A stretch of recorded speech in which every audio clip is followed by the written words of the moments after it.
Making property, or be subject to arrest.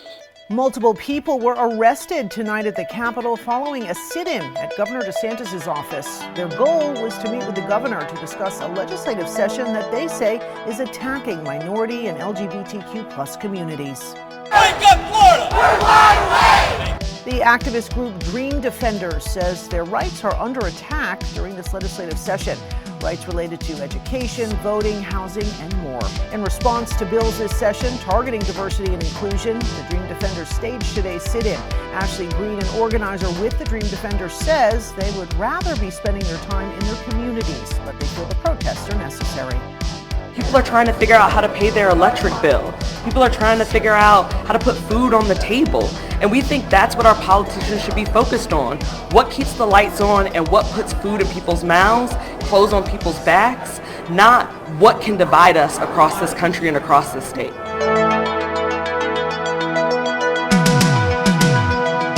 Welcome to Why Are We Like This, the true crime podcast that treats Florida like the active crime scene it is. My name is David Quinones, and you know my co-host. I'm fresh off of putting some money on his books, Tomas Kennedy. Tomas, what's up, man? We're going to talk about an actual crime scene today, so I'm excited. Yeah, with your trace DNA left all over it. And of course, we are joined by our other co-host, the Why Are We Like This den mother, who spent the entire night worrying about our beautiful boy, Gerald Doherty. Jer, how are you, man? I'm doing okay. When they said he's free, I thought they meant Andrew Gillum, but now I'm here, so I don't know. I don't know what this is. Why are we talking about Tomas right now? Like, we should be talking about the real he's innocent, Andrew Gillum, but no, we're not. Let's cut to the chase. This is an unplanned or barely planned episode. If you follow us on social media or pay any attention to Florida politics on Twitter, you know that a group of citizens and activists had spent some of the last few days occupying Governor Ron DeSantis' office. And yesterday, the hammer came down and the handcuffs came out, and one of the individuals taken into, I guess, Tallahassee PD custody was our own Tomas Kennedy. We didn't introduce Ryan. We forgot to introduce Ryan. Oh, Ryan, of course, joining us. I'll edit this so that it sounds a little bit less awkward. Ryan Ray joining us again from Tallahassee. Tomas and Ryan shoulder to shoulder in solidarity, and fresh out of the clink. Back to back. Ryan. Yeah, man. Back to back, it's always a good back-to-back podcasts. Ryan can't find it. Ryan can't find his keys and wants to see if he left them here. Just wandered back in, guys. Oldest trick in the book. Yeah. No, what viewers don't understand is that we have like a virtual studio that we use, and what happened is that nobody told Ryan to leave at the end of last episode, so he just stayed staring into his Zoom camera. Yeah. For the last week. Thank you for the hospitality. So now let's cut right to the chase and talk about the goings on of what happened. T, why don't you set us up and just kind of explain what happened last night? So basically, I'm part of a constellation of organizations and activists that work on a myriad of issues, right? Whether it's LGBTQ rights, abortion rights, immigrant rights, unions, worker rights, government transparency. And we're fucking frustrated because this has been the worst legislative session that I think in recent Florida history. We've seen abortion bans passed, preemption bills against the ability of local government to make rules to protect workers, to stop anti-pollution, pollution from big companies. We've seen anti-immigrant laws, attacks on higher education institutions that prevent them from teaching topics like gender studies and, like racism and the history of it in our country. Just a myriad of attacks against trans individuals, not allowing them to use the bathroom of their choosing, not allowing them to get the gender-affirming care that they seek. So it's been a horrible session. The legislative process here has been a sham for years now, but it's worse than ever. I mean, you've seen committees where when discussing things like an abortion ban, public comment gets, struck down to 10 seconds per person. I mean, just ridiculous. You see votes on bad bills being scheduled in either the Senate or the House before they've been approved to committees, meaning that obviously they know how the committee votes are going to go because they're pre-cooked and preordained.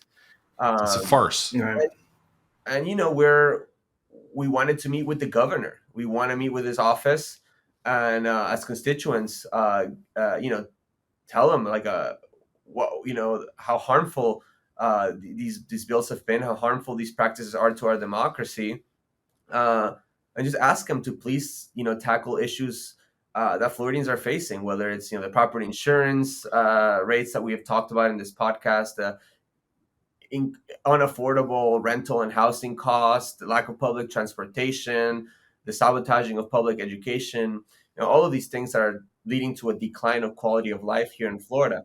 So we decided to basically stage a sit-in at the governor's office and not leave until we can speak with either him or somebody high up. And yeah, that's pretty much sets the stage to what happened yesterday.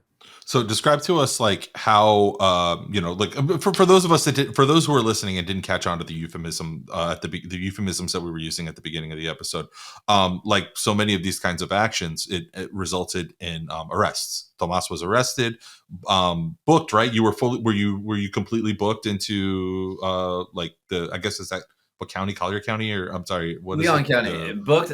Leon County. That's what I meant. Booked. I might add in the cabinet meeting room. Yeah.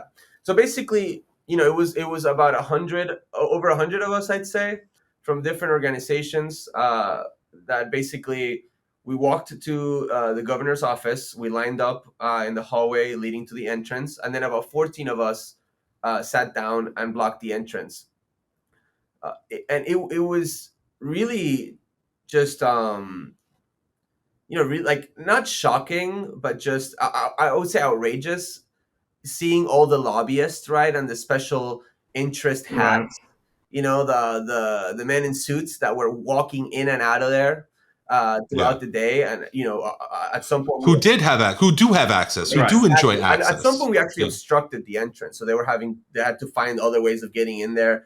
It was difficult for them to get in. But exactly, David, if you're a lobbyist from Mosaic or FPL or Geo Group or any of these big companies, no problem. Like, you are in there, you're meeting with the stakeholders, you're getting your agenda through. But if you're like a working class Floridian or one of these community organizations that are membership based, it's impossible to get a meeting. And that's why we did this at the end of session, by the way, after we've exhausted all recourse, because for average everyday working class Floridians, it is impossible to get that meeting.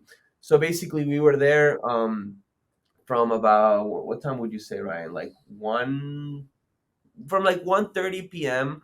until about 7:30 p.m. sitting there, very peaceful, very dignified. We're chanting civil rights songs, being nonviolent. We didn't want to create an escalated scene that could be misconstrued as us being violent or whatever. But we stay there, we were not moved. And about 7:30, when both of the Senate and House sessions were over, they basically were like, you have 30 minutes to leave or you'll be arrested, without having any sort of meeting or being heard. And we decided to take the arrest. And they came in with about well over maybe 75 police officers, some of them carrying AR-15s, riot gear. Arrested all of us, zip-tied us, marched us into the cabinet room, where the governor and the statewide elected officers meet, and they had like a whole processing center, which was a fucking mess. We can talk about that. They booked us, they put us on a bus, like a paddy wagon, sent us to Leon County Jail, and from there we had to be rebooked because Capitol Police fucked up the booking process that took them about 2 hours to do. In fact, some of the other police from other jurisdictions were complaining about the incompetence of Capitol Police, and the 14 of us are banned from the Capitol for a year, so we cannot go back into the Capitol, a taxpayer-funded building. And we were released about 3:30 a.m. I'd say. Ryan was there waiting for us, and yeah. We were finally released after being put in a holding cell, booked, mugshot, all of that. I want to get into. I want us to talk about sort of these bigger, broader dynamics that are at play that obviously we talk about on the show all the time, and that necessitated this kind of civil disobedience. But one thing I want to do that I think is that I never hear people talk about are the contours of a situation like this. And I think that people hear about the story that you just told, and they're like, it seems daunting.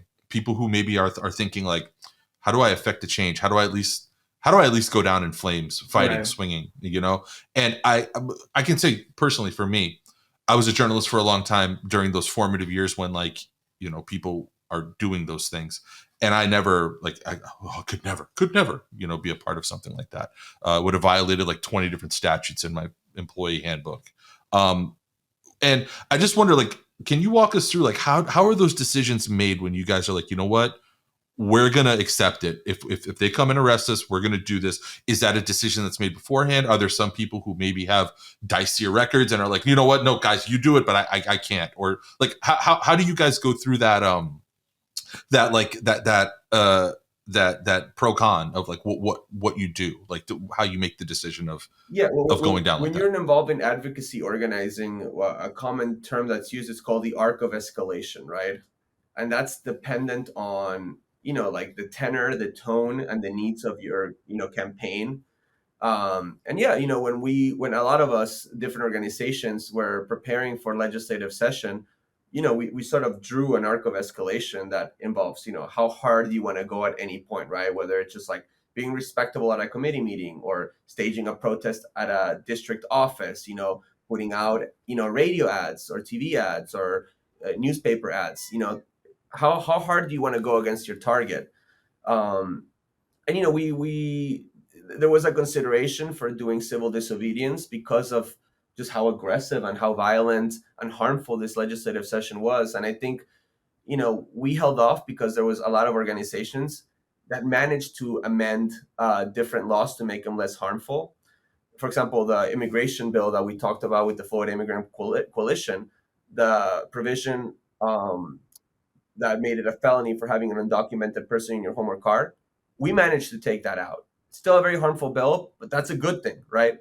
But I think towards the end of session, we looked at, where the pieces had fallen, the smoke had cleared, and we're like, wow, like this was really fucking destructive, and we need to make a statement. You know what I mean? We need to be bold, because history calls for it. I mean, we are staring down fascists. And yeah, we as a collective, as a group of organizers, a group of like-minded people, we decided to risk arrest and just do it. And of course there's people that are not going to do it because of their immigration status, because of prior records, because of current legal troubles that they may have, but that's a decision that people have to make on their own, and assess how far they're willing to go. So I wanted to ask, because we talked about with the expulsions in the North Carolina legislature, there was a get for them to do that. They would get veto-proof majorities in the legislature. I have to imagine that if they never called the police to have you guys arrested, that the spotlight on you guys would have been a fraction of what it became after they had you guys, escorted out in handcuffs. What do you think the political calculation was in having everyone marched out and arrested who was sitting in when, if someone, if I'm putting on my Ron DeSantis aide hat, just saying like, let's just ignore it. And then, the only people who will know that they were ever here were the people who follow them, maybe online. Now it's blown up. It's in like Rolling Stone. Like it's gotten to the national press. And I think it's because they escalated. And speaking of escalation, we've got a beautiful, is that a tabby or? Yeah. Escalating onto the table. Conducting her. Yes, is in the shape of a cat. Yeah, if you don't mind, I do have something to say about this. Sure. I mean, they did try to wait us out exactly for the point that you're saying, Joel. I mean, we started at 1:30 and they waited until 7:30 to arrest us because they don't want to give us the spotlight and the attention. And that is the reason why we do things like this, right? To bring attention and to force the media and other stakeholders to cover these issues and to give us a platform, right? So they know this, but at the end of the day, we're occupying an office and the Capitol building, and they decided to just arrest us instead of just letting us hang out there. And I do want to add something here because I think most people have been actually really supportive, but I did see some political hacks on the twitter.com saying like, this is not peaceful, Right. we should be out there registering voters. And I find that so off-putting, and like That's like ultimate Monday morning what a quarterbacking. like Like, who do you yeah, have to be to say something like that? What a fucking loser. yeah. Like, you have to give people something to believe in. You have to inspire people. You have to show them that you're fighting for them and that they have a reason to go out and vote. And there's a long tradition of civil disobedience in this country, and of taking action, escalated action, against corrupt people and unjust laws. You know what I mean? If you look at the civil rights leaders, I'm not comparing myself to a civil rights leaders, but I'm inspired by them. You had people that were, again, getting arrested, disrupting, the powers that be, staging civil disobediences, all over the South and all over this country. And at the same time, those same civil rights leaders were registering voters and were engaging in the electoral process. So we have to do everything. But again, like, we do have to challenge the powerful. We do have to challenge unjust laws. We do have to give people a reason to believe in us. We do have to support good people in office, and not like corrupt people. I mean, it's like, that we talked about this, but that quote from Tolstoy's War and Peace. When corrupt people organize themselves to constitute a force, then honest people must do the same. And just, going out there and registering voters willy-nilly without a message and without inspiration, that's just not gonna cut it.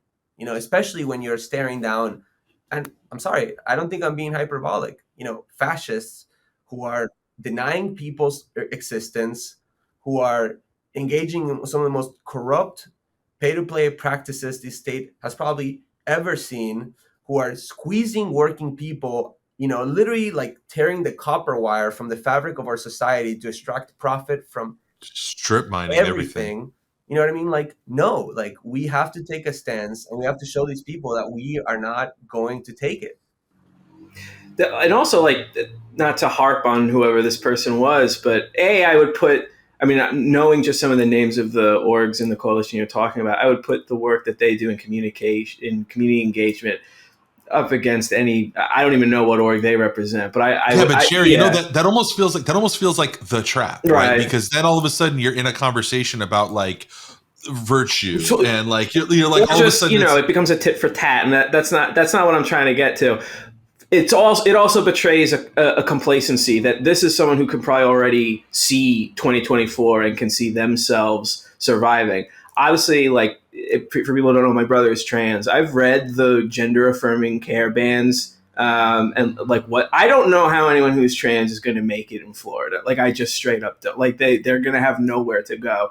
For someone to say let's register voters is someone saying I can wait it out till 2024. But not everyone who's under assault from these legislative bills is in your position and is not going to be content to just help you register voters who, anyway, sorry. I mean, a soapbox. I want to tap you in here, Ryan. Yep. But before that, we talked about this too. The legislature has been harmful here in Florida for a long time, but a lot of their laws for a while were a lot of bark and like not a lot of bite. You know what I mean? This session, I mean, they really did some things that are going to be felt by a wide array of the population, like the union decertification bill, like 60% threshold for for your union not to be dissolved, and like the banning of automatic like paycheck deductions. That's really going to fuck with unions, with their ability to just exist. The abortion ban, like a 6-week abortion ban. Yeah. Like, we've talked about like the miscarriages and the cases of rape and incest, and that's all true, but like, there's just going to be like a lot of like teenage girls, in this state that are just going to have unwanted pregnancies. You're going to see families across the state, all over the state, from all demographics and all socioeconomic conditions, but of course it's going to affect the lower incomes more, that are going to have to be dealing with like an unwanted pregnancy and are not going to have a lot of options. That's going to put a lot of societal stress in our state. You know what I mean? Like, these people are causing a lot of harm and a lot of destruction, and they're ruining what was once, not the best place ever, but like, like I liked living here. I don't Yeah, know what to me too. do, but Yeah. they're like really causing a lot of harm. Yeah. I mean, that's the reason that we all do what we do, is because we love this state. And at a certain point, these actions, these direct actions, put on the record in the book of life, right, in the annals of history, that people really strenuously disagreed with this. At a certain point, there's nothing left to say. Because, the like you said, David, the process has been a sham for a while. I used to cover the Capitol for years, covering state agencies, writing about the legislature for years. And it always seemed, obviously very one-sided. You got lopsided decisions, but the last year or two, there's been a mean-spiritedness and a complete disregard for what the public sentiment is. There's seemingly no connection to what the average person in the state wants and the public policy outcomes that we get. So I think that you're really unilaterally disarming and basically giving up to not do things like Tomas and the 13 other brave people who did what they did the other day. On my last episode of Tropical Depression, we had on Lauren Brenzel from Planned Parenthood to mostly talk about abortion and the extreme Mississippi, Arkansas style 6-week near total ban that this Republican supermajority and Governor DeSantis have foisted on a state that does not want it. And Tomas is exactly right. I mean, she talked about a lot of the same stuff. We're turning off mainstream people at this point. This is extremist. Yeah. And certainly what they're doing in the Capitol is far more radical, far more obstructionist, and far more antithetical to the values of the average person than what Tomas and others did. Was talking with was getting coffee with a really close friend of mine, just a sort of generically liberal, Democratic voter type guy, not really a super political guy.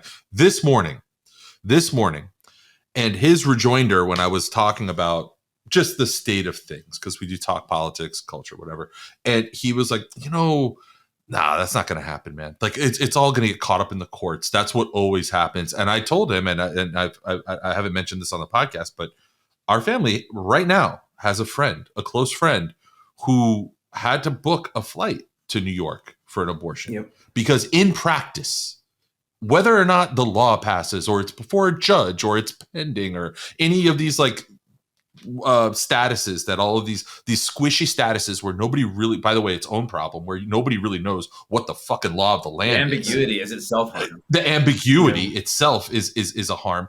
And we know somebody who needed to get an abortion and is currently in New York getting it. And it's already happening.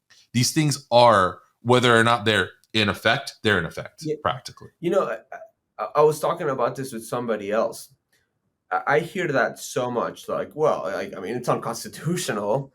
And there's got to be a judge that's going to knock this down. Yeah, my monocle is going to fall into my tea if this doesn't get, stricken down by the courts. We learn nothing from the Roe v. Wade decision. Right. I mean, for decades we were told, Roe v. Wade is untouchable. This is settled. Never do that. Yeah. It's too chaotic. And there were people that were warning, obviously, the whole time that the right is playing the long game. And they did. They were appointing judges in key positions. They were winning state legislatures. They were filing strategic lawsuits. And they were getting Supreme Court justices confirmed. And in the year 2022, they were able to strike down Roe v. Wade. And what did the right say even then? A lot of the right wingers, because they know that this is unpopular, are like, well, hey, all we want, this was their excuse, right?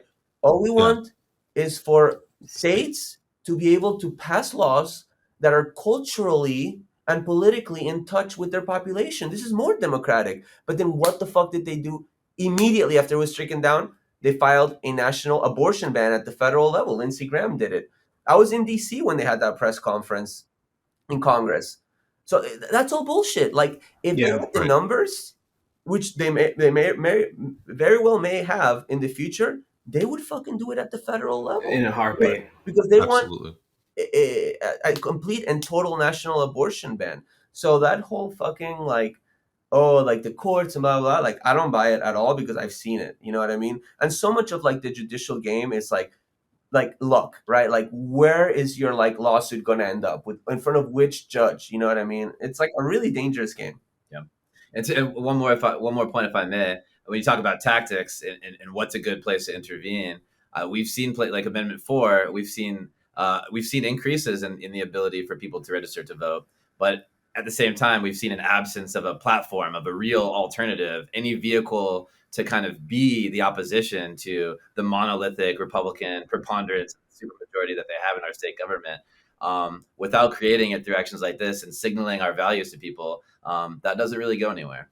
Yeah, Obama for America is not walking through those doors, folks. We're not getting any fucking help. And Ryan, I would love to like direct this question at you, because the shape and the geography of our state is uniquely concerning. And the reason I say that is like the people who broadly just disagree the most with this legislation, and for whom to, use what Tomas just said a moment ago, culturally in sync, who are least culturally in sync with what's happening in Tallahassee, who are least amenable to, fascism, to corruption, to all of these things that are being foisted on us, are hundreds of miles away. They're down here in Miami. Yep. They're in Fort Lauderdale. They're in Broward County. They're in Orange County. They're in Seminole, right?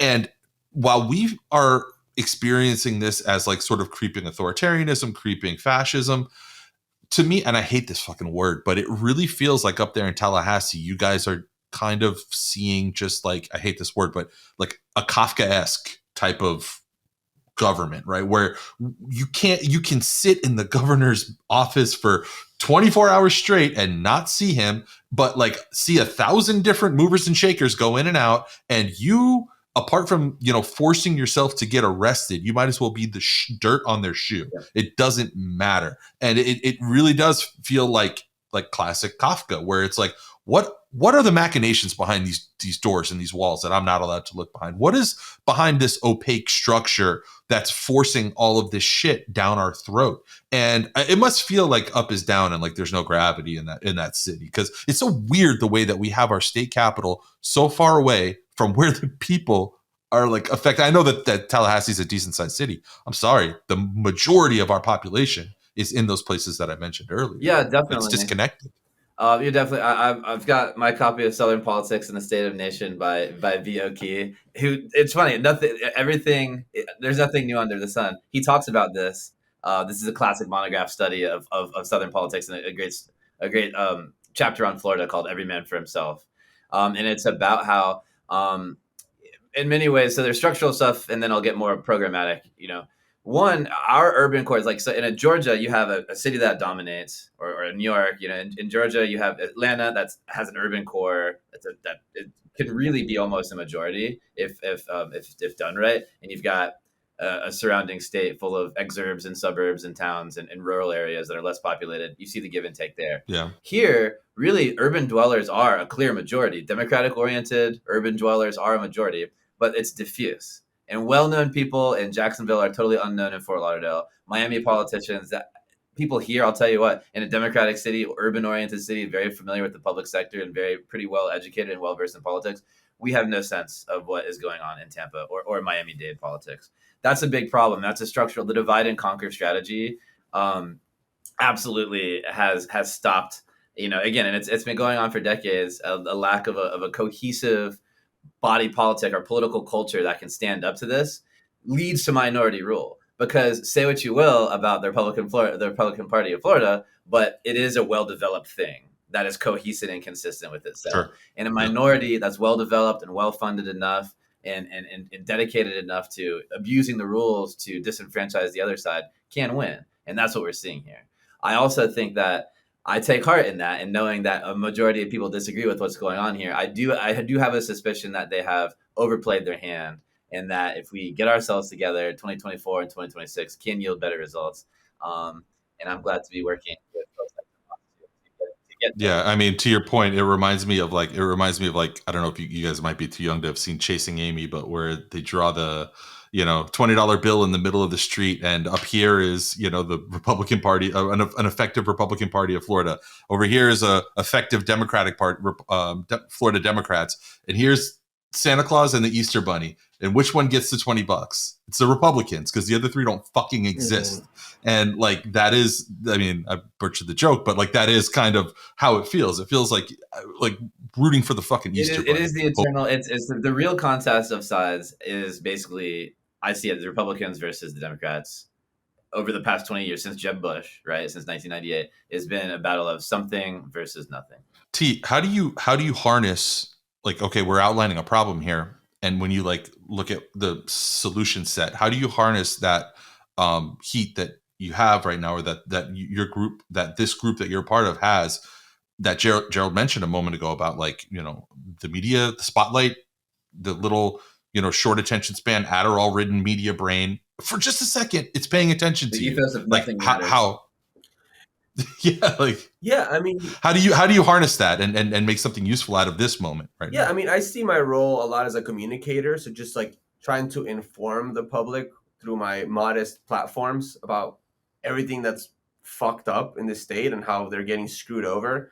I think there's like very, very good like elected officials in the Florida Democratic Party and some really shitty ones, but structurally the party is so bad, you know what I mean? And it's just, again, like we've talked about it, it's a consultant cartel, it's an ATM for, you know, again, consultants and political operatives and grifters who are, you know, just mooching off of this money without delivering any results. Fail sons and fail daughters that are getting put in positions. The leadership election process or election process in the Florida Democratic Party is from the day of the Dixiecrats, where power is concentrated in terms of like the voting allocation to make decisions within the hands of a very select group of people that maintain the status quo because, quite frankly, they're benefiting from it, both financially and politically.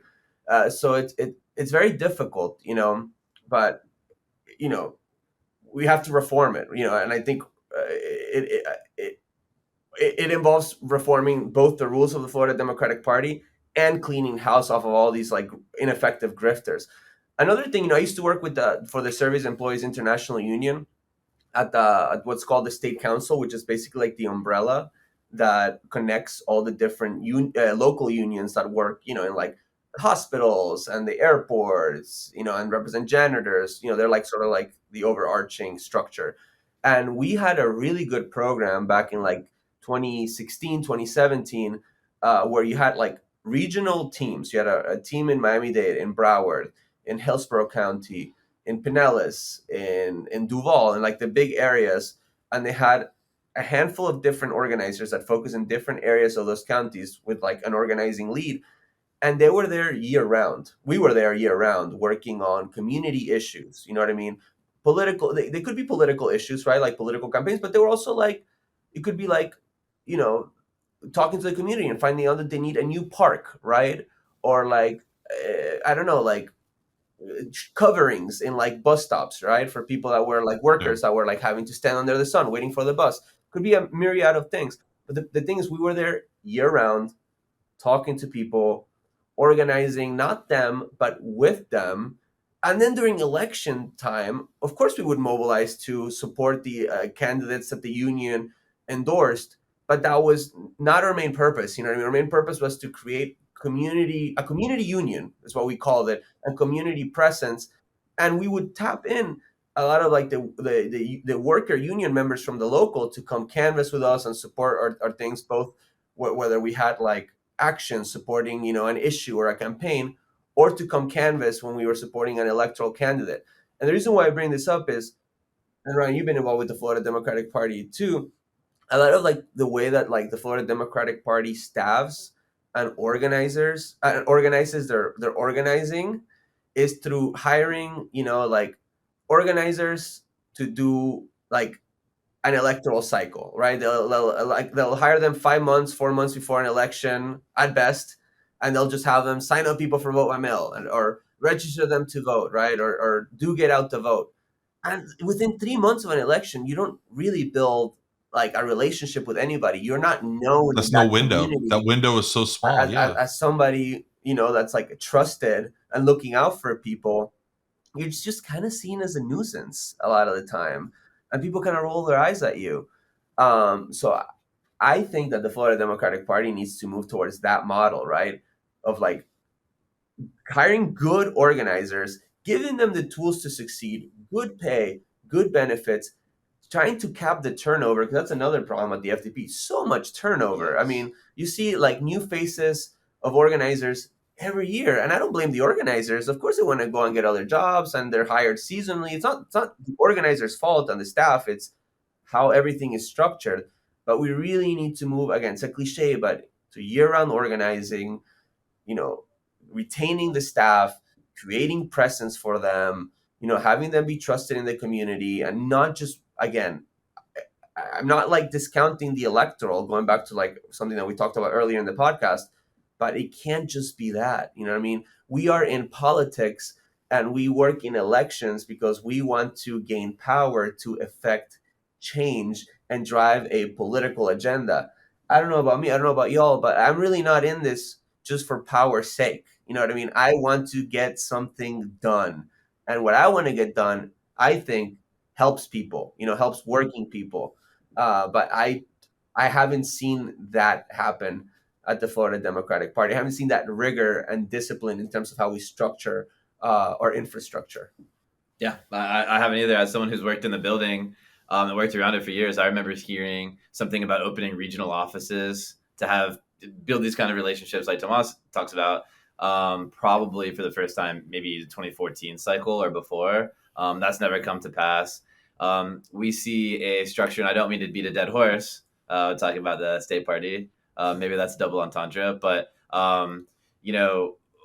there seems to be you have elections with leaders, legislative leaders, and you basically have the legislative leaders are often basically function as kind of a stalking horse for one set of consultants versus another. So you have these roving warlords that trade trade seats back and forth, and there's nothing contiguous. There's nothing that builds upon itself. Data is from things as simple as sharing data from one campaign to another. There's just a me. I'm my own little warlord. I'm the king of my tiny little hill. And it doesn't feed to a general good. Whereas, for better or for worse, the Republicans, in Tallahassee, they have a George Bush Center, and that place is like a humming hive of people that are looking at every single municipal race, every single county race, every single swingy legislative race, and voting in a year after year iterative effort. Up here, we have a Republican from Leon County in the state Senate for the first time in modern history. How'd they do it? Well, in 2020, they put together a candidate that lost, and I think most people understood that they would lose, but they kind of cracked some people. They went in a smart, strategic demographic direction with that last candidate, and they built on that, kind of weakening. I've never seen one losing Democratic candidate in a legislative race intentionally try to help the person who comes after them. If anything, there's a lot of resentment and competition. Sometimes the smaller the stakes, the nastier the infighting, and I think you see that a lot on our side. The thing that feels so hopeless and crazy making to somebody like me, who's a little bit more removed from the innards of this process than the two of you guys are, is like how I think of like all those wins that you kind of run down, and like making those things, making that effort that Tomas was talking about that takes more than just 3 months. It's like you have to build this Rube Goldberg machine of engagement. And meanwhile, the other side, the press secretary for the governor just literally tweets the word groomer one time, and every single right winger is immediately message discipline. Like, yeah, if you're a Democrat, you're a groomer. In 24 hours, it became like that all encompassing. And I gotta say, I admire the message discipline and the ability to coalesce like that. It's like, goddamn, you guys should be fucking socialists as good as you are. And it's infuriating to see the inability for the communication to come together and really impact and echo and become louder and bigger and build on itself. I'll push back a little bit. I get what you're saying, and it's true in this like the last couple of years, and in the last couple of cycles. But the Republicans fight like a fucking lot. Oh yeah. You know what I mean? Like a lot of people will say that, like, oh, the Republicans. Well, shit. Yeah, you're right. Look right now. No, they fucking don't. Like all throughout Rick Scott's tenure, which he was reelected, by the way. He served 8 years as governor. Like he was in open warfare against the legislature. Him and the legislature did not get along, to the point that Rick Scott operated pretty much outside of the Republican Party of Florida infrastructure. I mean, the guy is like worth hundreds of millions of dollars, I think $400 million. He'd signed himself a $70 million check and built his own party because he just was a psycho, and all he wanted to do was being in elected office. We have a whole episode about this. But, but they still won, because it's like what Ryan was saying, right? Like, the actual party operatives and the infrastructure is built and cohesive, aside from like the political infighting by the warlords that he was referencing, right? Look at like how DeSantis became governor. I mean, DeSantis became governor as an insurgent candidate propelled by Donald Trump, obviously, who defeated the anointed one, Adam Putnam, who was the chosen candidate of the RPOF the guy that and wanted, the Florida Republican establishment. And now that he is the RPOF Republican establishment candidate for president, really like the Republican establishment nationally, right? He's in the middle of a fucking like GOP civil war against Donald Trump, who's absolutely demolishing him and cooking him. And we also have an episode on this. So again, I just say this because I do want the listener to be aware that like political parties inherently have tension and conflict and discussion, and that's a good thing. That's good. They also have to get to fucking work at a certain point and win. You know what I mean? They, like, at the end of the day, they have to elect their candidates and win power. That's why they're a political party. And the Republicans, in Florida at least, to our detriment and to the detriment of just, I think, any Floridian, really, they get the job done. Yeah. I mean, they're vipers, right? Like, and you're right. They will snake each other at any given moment. Like, if it means one, I mean, like the three nationally elected biggest, largest profile Republicans in the state, all three of them hate each other and are rarely ever photographed together. Yeah. So it's not like it's some kumbaya, everybody gets along. What they coalesce over is their hatred. Going back to the groomer example, if they all hate the same person or the same group or the same marginalized community, they can, you know what? I can break bread with you over hating trans people, over hating the parents of LGBTQ kids, or just like parents. Broadly. Yeah. If you have the temerity to try to send your kid to public school, we fucking hate you. If you have a uterus, forget it. I think we would be doing the listeners a disservice, T, if we didn't like have you at least close us out on, and you too, Ryan, actually, if you could, like something actionable. I think that people see the kind of stuff that happened last night, and for those who for whom it resonates with, have no understanding or no like clear path to like getting started. Like, fuck, I want to do that. I want to be taking a dump on DeSantis's desk, which you didn't regrettably do. But like what is the actionable steps for somebody to get involved and to be able to? I know there's, and we don't want to be these like, oh, vote, make sure you show up and vote. Yeah, it's like, okay, great, great, but like we need to do more than that. Right. So where can people start? Well, so I'll start off. I actually, I was so disappointed in November's elections that I did something. You talked about how I made a classic mistake, a classic life mistake by becoming a podcaster. I also made an even bigger blunder by becoming chair of my local county party.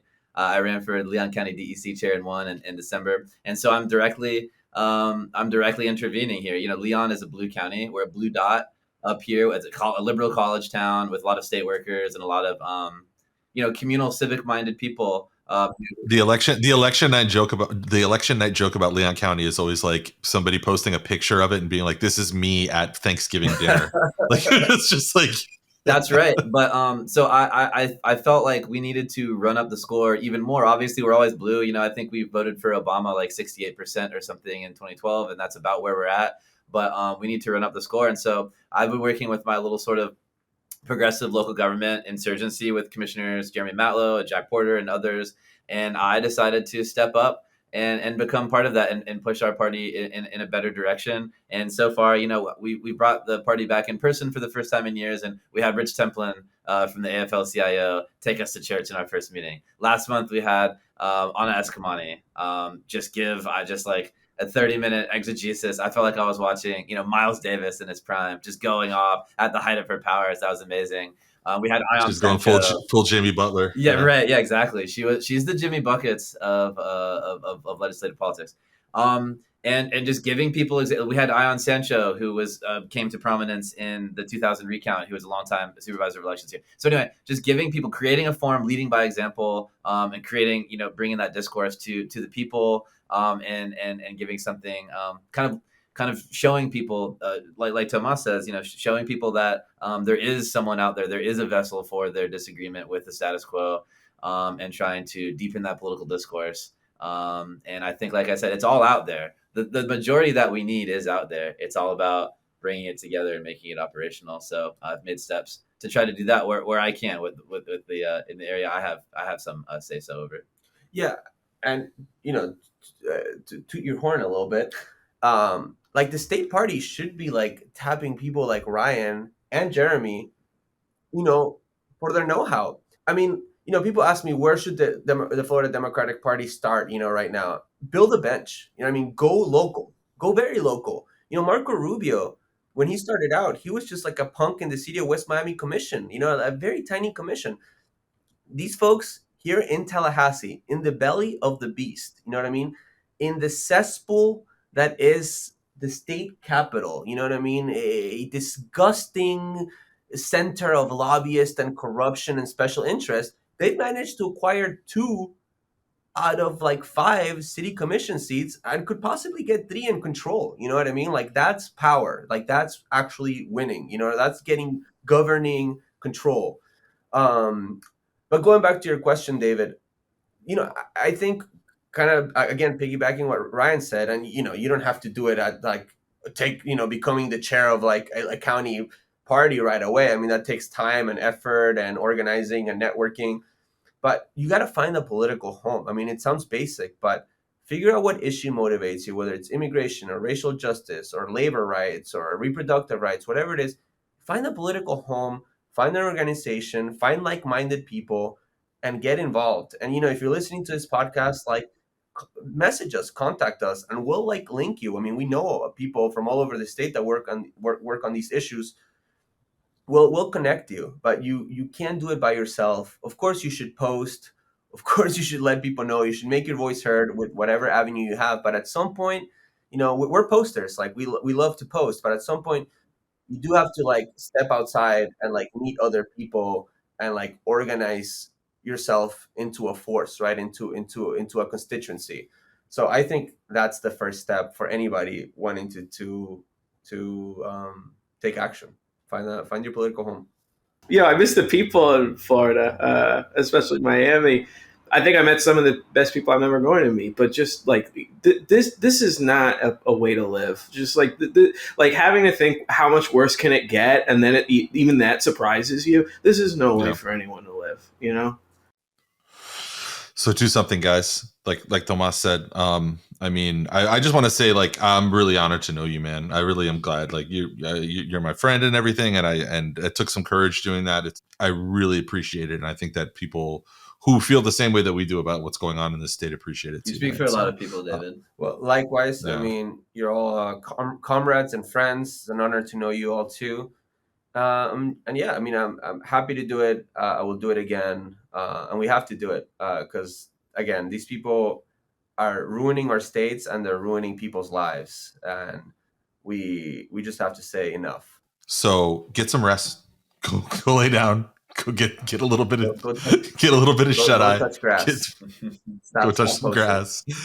If you're listening to us right now, download, subscribe to Ryan's Patreon, which is Tropical Depression, FLA.com. Wait, I don't have it right in front of me. What's the URL again? Yeah, we're getting it together. TropicalDepressionFL.com. You can check us out on Twitter. At Ryan Ray FLA is my Twitter. TD_FLA on Twitter. TropicalDepressionFL.com. Really appreciate you generously sharing that. And for sure. And yeah, like I said, we really most people, I think, take heart. Most people disagree with what's going on in the Capitol. Yeah, absolutely. Hope you find your keys, man. It's been quite a week hanging out.